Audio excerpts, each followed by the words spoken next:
Hello, loyal viewers and outstanding subscribers. It is, once again, your friend Wild Elf 26. As you can see, we're walking out and about. So this is a mid-March walk and rant, folks. A walk and rant. And it's a special one because it's a walk and rant movie edition. Yes, we'll be speaking about movies and interesting conundrums and other things associated with certain known movies. All right, guys. I apologize for the noise of the traffic. There'll be plenty of traffic sounds as we're going along here. But this is also going to be a shorter walk and rant than what I usually do. And it's in portrait mode, so I apologize for that. It's just how I started it out. Either way, the walk and rants are to listen to more than the visual stimulation. Ooh, stimulation! But as I was saying, some people say, let's start off with, some people say that Raiders of the Lost Ark, that the story of Raiders of the Lost Ark, that all the events would have transpired the same way, the same ending,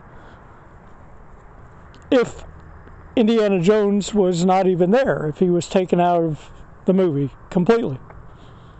Well, I beg to differ. I have a point that I must bring up in the movie.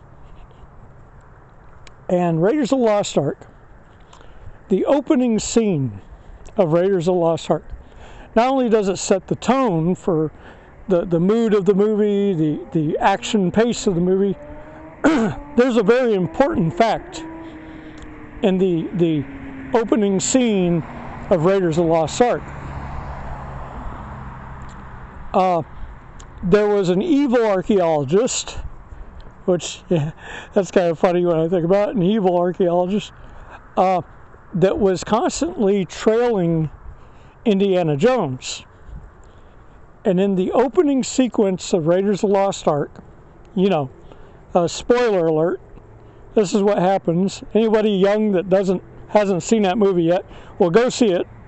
Ignore this walk and rant until you see it, and then come back. But those of us that know the Indiana Jones, the original trilogy well, and have made our judgments about the follow-up Indiana Jones movies, that opening sequence, after Harrison defies all the death traps and the betrayals by his two guides that tried to steal from him and leave him to die,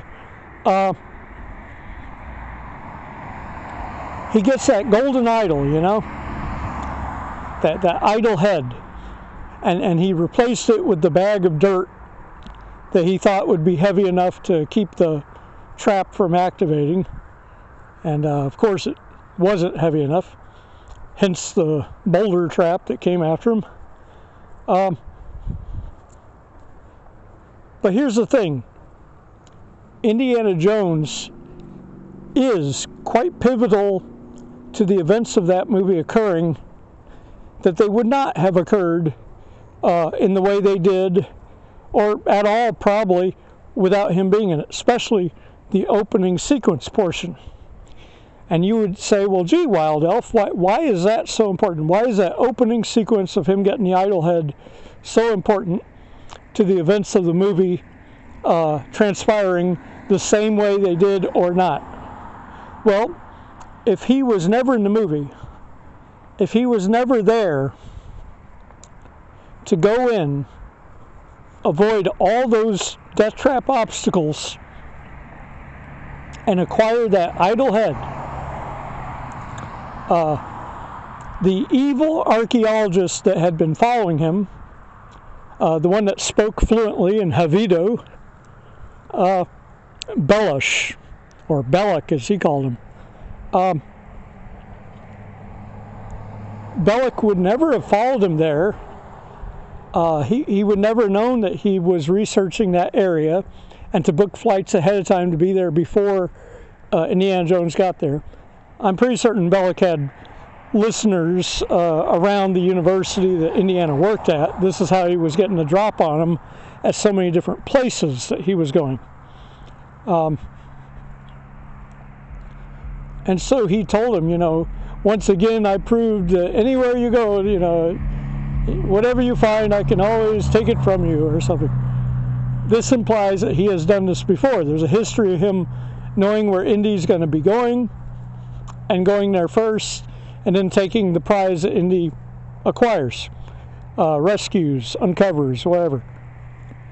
Well, since Belosh's reputation was based on him constantly one-upping Indiana Jones, basically thieving from Indiana Jones, like some kind of schoolyard bully taking somebody's lunch money every day they see him. Here's the thing. If Indy hadn't got that idlehead, Bellish wouldn't have had the impeccable reputation to garner the interest from the Germans in the first place. And without the money that he received for that idlehead after he tricked those Javito villagers, I'm pretty certain he would not have been the head head archaeologist for the Nazis. And if he wasn't following Indy to these places, well, one, they wouldn't have known about Indy's connection with the other former partner archaeologists he had years ago that had the daughter that was working with him. They wouldn't have known. See, Indy was critical in all this because it was through Indy's relationships that they knew that he was going to be doing what he did and when and where he did it. Now, I know some of you don't seem to realize that, but you got to think about that for a minute. Bellish was building a reputation that he didn't deserve as a good archaeologist by constantly hunting down Indy and stealing his archaeological treasures from him. And this table was kind of turned when Indy found out, after the Javito incident in the South America jungle. He finds out about the dig site and that they're searching for something very important. And, well, Indy had the actual access to the staff headpiece, and it wasn't for the Indy fight that left the staff headpiece get burned super hot, where the officer grabbed it and burned basically a mold, a reverse mold in the palm of his hand of it. I doubt that daughter would have given up the staff headpiece, even under torture. I don't believe she would have given it up. But I don't believe she would have been at risk for torture if Indy had not been part of the happenings. If Belosh hadn't been steadily hunting Indy's treasure hunts. So the short of it is, without Indiana Jones there to begin with, to intrigue Bellish, to make Bellish have these stolen artifacts that he made so much money of, that built his fake reputation that got the Germans interested in him anyway, they never would have made these connections. And without these connections, they wouldn't have had the staff headpiece. Marion wouldn't have been in danger because they wouldn't have even known about her. They wouldn't have known where to look for all this stuff. And it's because of the research and stolen research that Bellish acquired while he was constantly going after Indy for some reason. And that in itself is kind of a fun, almost silly thing about Raiders of the Lost Ark. And so no, you take Indiana Jones out of it, no, the events do not transpire the same way. And probably they never even find the Ark to begin with, let alone get destroyed by it on the island where they're checking to see whether or not it has magical properties or not. So yeah, it just would have been remained in that Egyptian tomb where it had always been. And those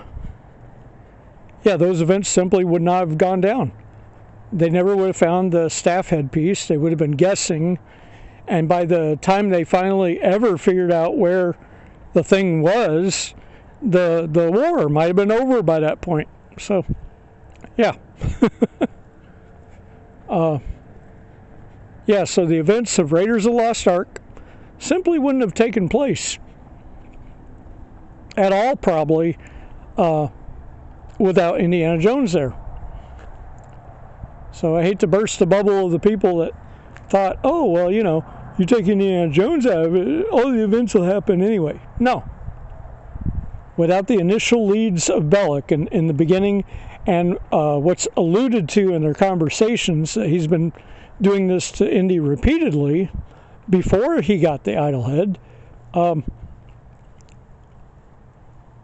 But I guess that would have made a longer movie, and they didn't have the time to location and all the other good stuff.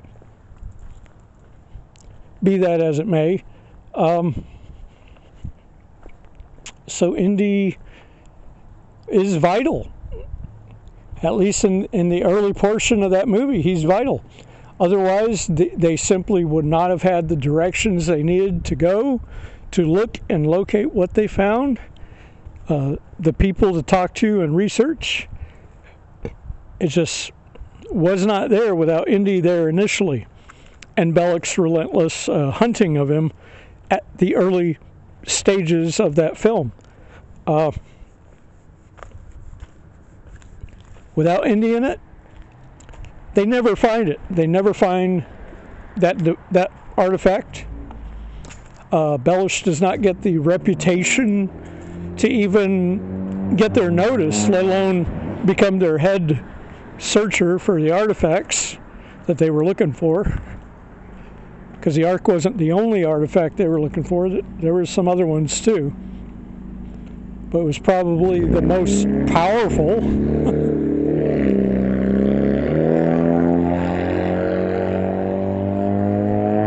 So anybody, sorry about the motor noise.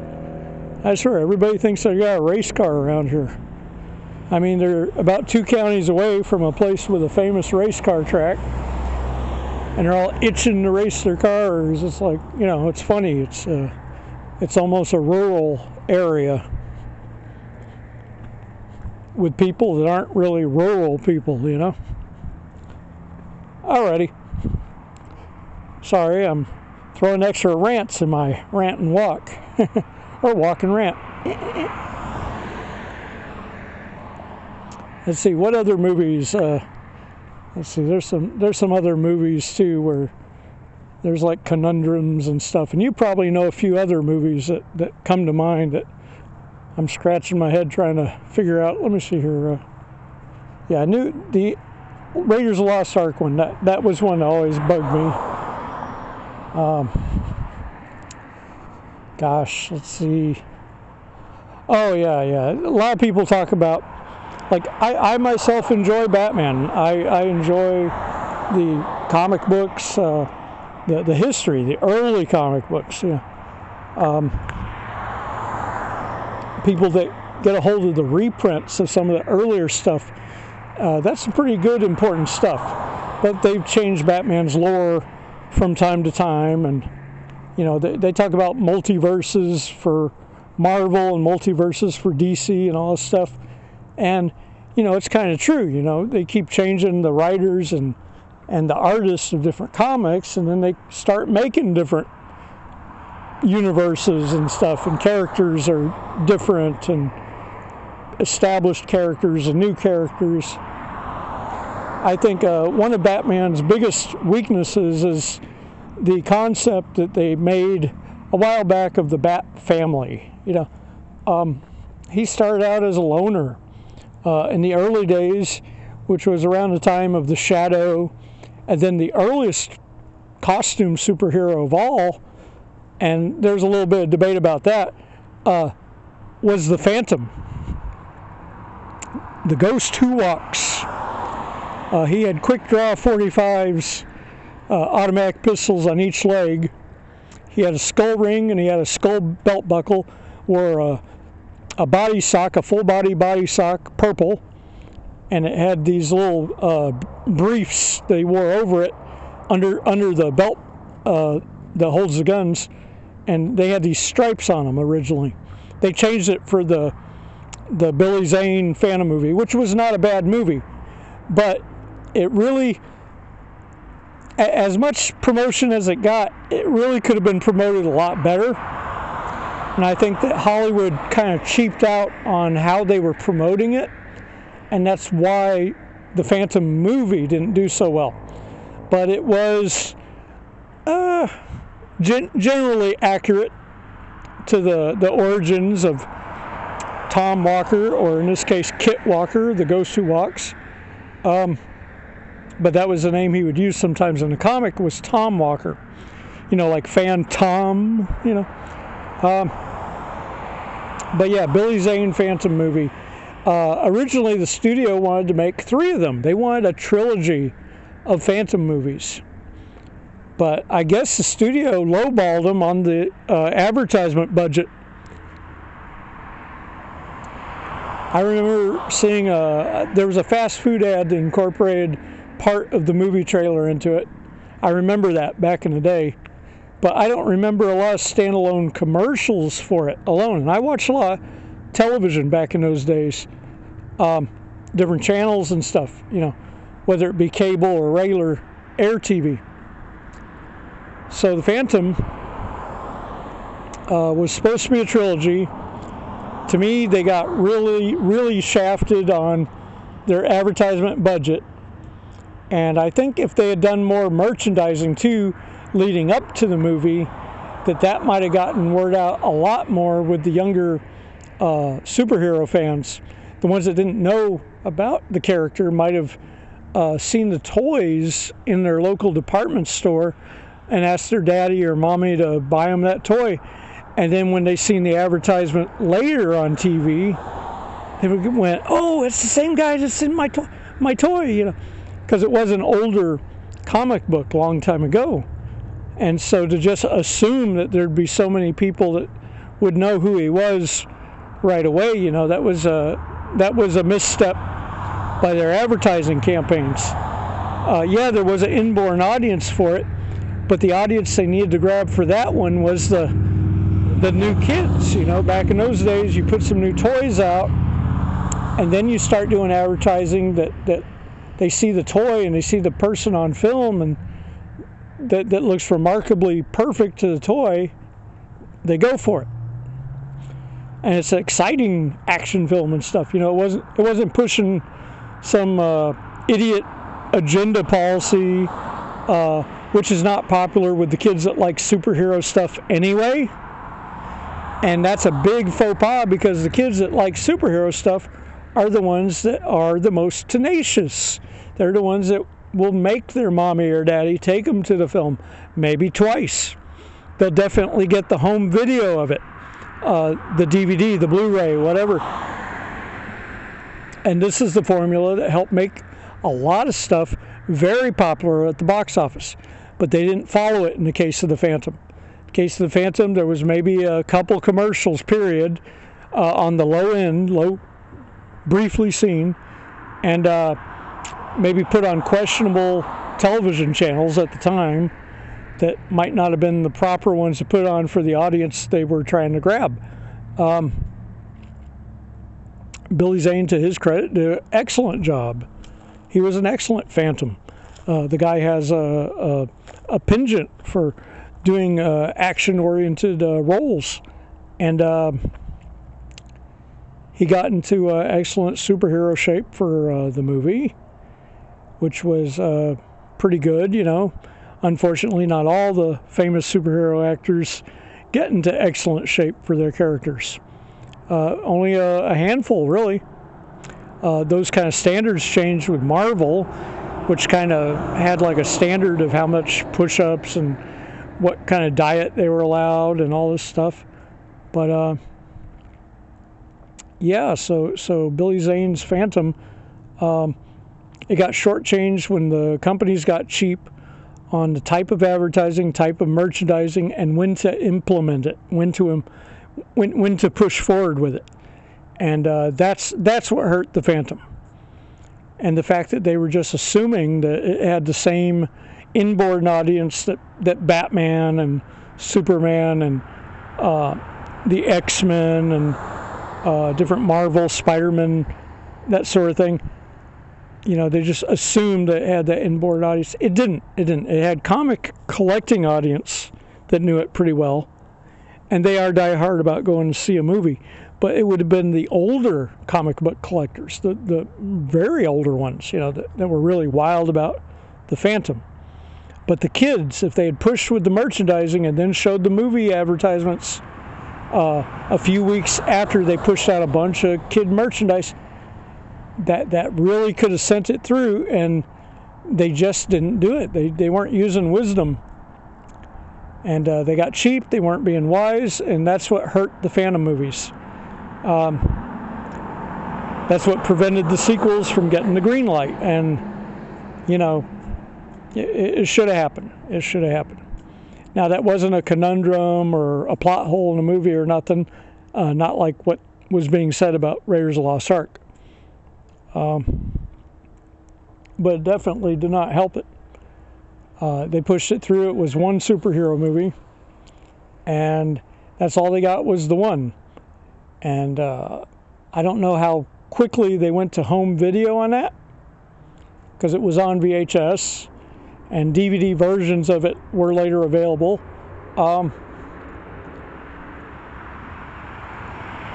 But that movie, it deserved better advertising.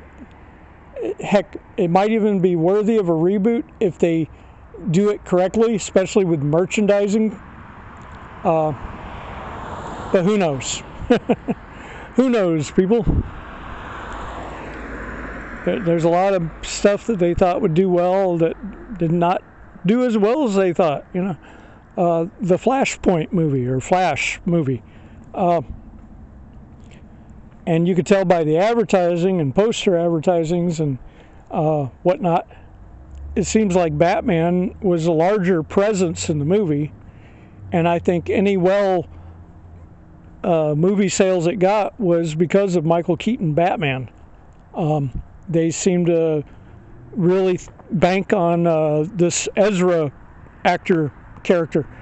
And I don't know why they were just so adamant about using the Ezra Flash. I mean, they already had a television series Flash that was pretty current up until that point anyway. They could have easily have just switched over and brought in that Flash. They had him do his multiverse jump before, where he was in the Supergirl multiverse briefly. So they could have had him be the focus of the Flash movie, but for some reason they were just dead set about having the Justice League Flash in this Flash movie as the Flash, you know. And I just don't understand it. I don't understand why they were just so fanatic about doing that, so zealot about doing it that way. This other Flash actor would have been probably more popular with the people that are going to see the movies anyway, because they watch his series. They also watch the Green Arrow series, you know, and so I find it bizarre. I find that movie could have done really well. I mean, the storyline as it was, everything except the Ezra Flash as the Flash, remaining as it was, could have really launched that movie good. Maybe some people were turned off that they switched to a different kind of Supergirl that was in it. One that looked less blonde-haired, blue-eyed, looked more possibly Latina or something. I don't know. Companies seem to have had the DEI agenda thing that they're pushing real hard, and at least in Marvel universe. And I guess when we saw who they had picked for Wonder Woman in the DC universe, they were kind of pushing that DEI again, I guess. So it's kind of interesting. I think the box office sales receipts are the one thing they cannot argue with. They had two different versions of a Justice League movie. They had the Zack Snyder cut. They should compare the home video sales of the Zack Snyder cut versus the home video sales of the previous version, and whichever one sold better, well, there you have it. You have your definitive answer of who made a better cut of Justice League. But anyway, guys, I hope you enjoyed this. Like I said, I wanted to keep this walk-in rant a little shorter than the others. And there's a lot of traffic noise, and it's kind of why I want to keep it short. It's not even the weekend, folks, but there's a lot of traffic. This is being made on a Monday night, and or Monday early evening, whichever you want to paste the butter on the bread with. So this has been your good friend, your amazing host, as it were, Wild Elf, here at channel Wild Elf 26. Be sure to hit the notification bell. I know some of you, including my good friend Captain Frugal, didn't seem to be getting notifications on walking ramps. So, Captain, if you're listening out there, and Little Frugal, hey, how you doing, buddy? And the rest of the Frugal family, hey, how y'all doing? Captain, be sure to hit that notification bell so you do not miss any of my thrilling wild videos and my wild shorts. But and for the rest of you, my loyal viewers and my outstanding subscribers, also be certain to hit that notification bell. And I apologize if you don't get notifications. If that's the case, please check. Make sure you're subscribed. Just hit that little subscribe button and then hit the notification. It ought to work perfect after that. All right, have a great one. We're in mid-March, and this has been fun. If you can think of a movie that had a plot hole or a weird conundrum that doesn't add up with what people say about it, let me know in the comments. Tell me something interesting about some unusual movie plot. All right, guys, have a good one. All right.